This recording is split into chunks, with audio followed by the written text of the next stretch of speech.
In addition to suppressing liver cancer growth in vitro, cranberries have often been found to have similar effects against human breast, colon, brain tumor, oral, and ovarian cancer cells. Here's the latest looking at prostate cancer cell growth. The United States has the highest rate of prostate cancer in the world, so let's try a Native American fruit. Researchers started out with about 50,000 human prostate cancer cells in a petri dish, and if you do nothing, within a day you're closer to 100,000, then 200,000, then nearly 400,000 within 72 hours. But by adding just a smidgen of cranberries, or 2 smidgens, you can see they block that exponential cancer growth.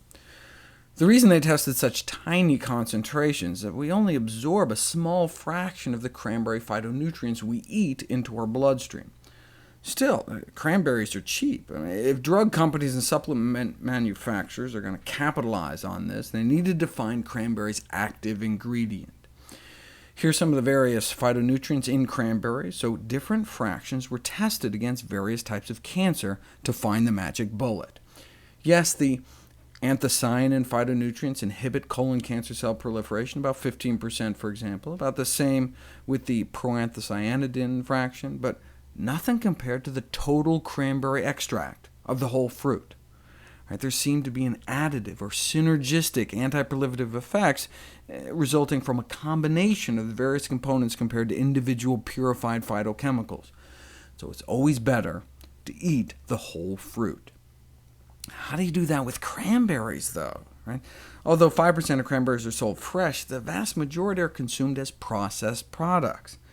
To get the same amount of anthocyanin phytonutrients in a cup of fresh or frozen cranberries, you'd have to drink 16 cups of cranberry juice cocktail, eat 7 cups of dried cranberries, or 26 cans of cranberry sauce.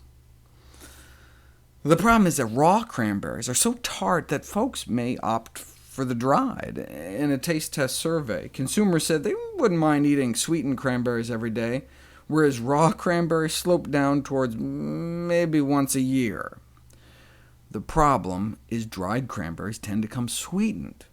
Raw cranberries don't affect your blood sugar, but sweetened dried cranberries do, even the low-sugar varieties. What about cranberry juice, or shall I say, quote-unquote juice?